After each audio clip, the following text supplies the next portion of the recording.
You will see from your agenda that we've been very fortunate to have a fantastic range of speakers today, and they will be sharing some of their thoughts with us on the theme of the conference, Local Government's Contribution to an Inclusive and Sustainable Economy. It's worth a reminder that local government has signed up to the National Performance Framework and has recently re-articulated the important contribution that councils make to that agenda: inclusive economic growth, the wellbeing agenda, tackling child poverty and addressing climate change. Whilst today is a local government economic development conference, we recognise that economic development, and especially developing inclusive and sustainable economies, takes us beyond the traditional approaches to economic development.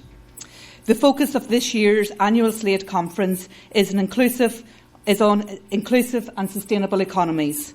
Whilst concerns about the adverse environmental impact of the economy have been around for many decades, this is an issue that has recently gained widespread momentum as a result of the climate emergency and also as a result of the climate change strikes led by Greta Thunberg.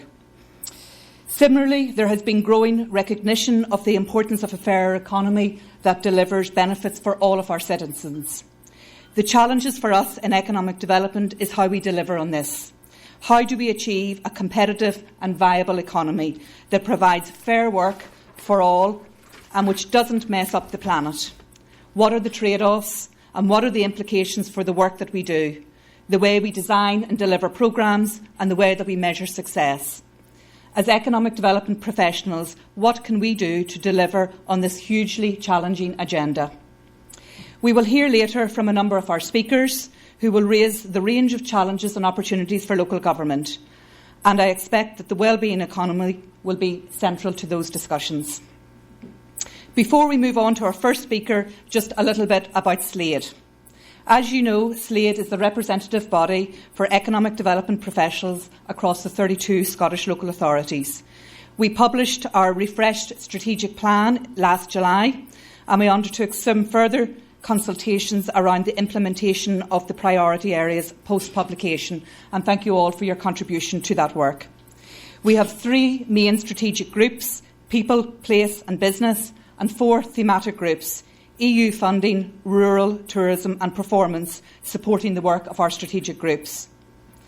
However, developing inclusive and sustainable local economies is a cross-cutting priority, and today provides a further opportunity to reflect how SLAED and others within local government will take this forward with partners. As you know, all 32 councils report consistent data on their main economic development activities via the SLAED Indicators Framework, from which the Improvement Service publishes our annual report. I am sure Councillor Heddle will say a little bit more about some of the headline figures from our most recent report today. Whilst economic development is a discretionary service, all local authorities prioritise it within their corporate plans, and there is an increasing recognition that how we measure the value of our economy is starting to shift, and we will hear many references to this from a number of our speakers throughout the day. Before I move on to outlining our morning session, I would just like to reference our most recent work on the increasing focus on regional partnerships. As you are aware, in response to the increasing regionalisation agenda, COSLA, the Improvement Service, SLAED and Solace commissioned ECOS to explore Council's experiences of regional working in the context of promoting inclusive economic growth.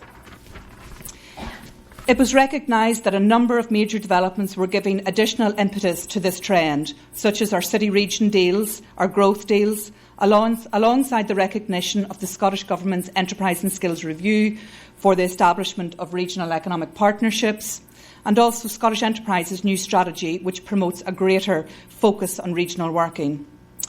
There was clear consensus from this work, from those consulted, about the rationale for councils being engaged in regional working, and it's summarised in 3 key points. It was about delivering additional investment, it was about saving costs and increasing resilience at a time of financial constraint, and about delivering improved outcomes.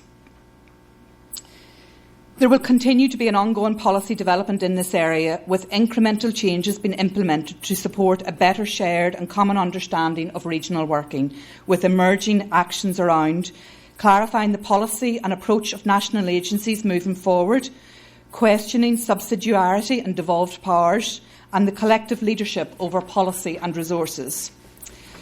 Recognising the capacity and resource issues that we in local government are experiencing and seeking collaborative solutions for this. Developing a more strategic local government position rather than a transactional one, helping to lead that policy development rather than merely react to it, and exploring the scope, potential and rationale for greater private sector involvement, and also articulating the benefits and measuring the difference that regional working can make. Again, today provides a further opportunity to reflect on those challenges and opportunities, and it will be presented by our speakers, and to consider the consequentials at a national, regional and a local and a community level. So to the conference agenda. In commencing the conference, we will shortly hear from the Cabinet Secretary for Economy, Fair Work and Culture, who will provide a national perspective. We will then hear from Councillor Heddle, the causeless spokesperson for Environment and Economy, who will continue a view from local government policy perspective. And rounding off the governmental inputs will be Sandra Black, Chief Executive of Renfrewshire Council and the Solace Lead for Economic Development. And she will provide some examples of policy in practice. We will then move to a very topical subject in the address from Graham Roy from the Fraser Allender Institute on the state of the economy. This will be of particular significance given the budget yesterday, the Brexit and emerging challenges of the coronavirus. We will then have a short comfort break and we will resume with a video input from Will Hutton, who unfortunately couldn't be here in person. We will conclude the morning session with some roundtable discussions before lunch. So without further delay, I would like to introduce our first speaker, Fiona Hislop, Cabinet Secretary for the Economy, Fair Work and Culture, elected in the first session of the Scottish Parliament in 1999 and since. She was previously Cabinet Secretary for Education and Lifelong Learning in 2007 and since 2009 has had the responsibility for culture and external affairs before recently taking on her new portfolio. Thank you.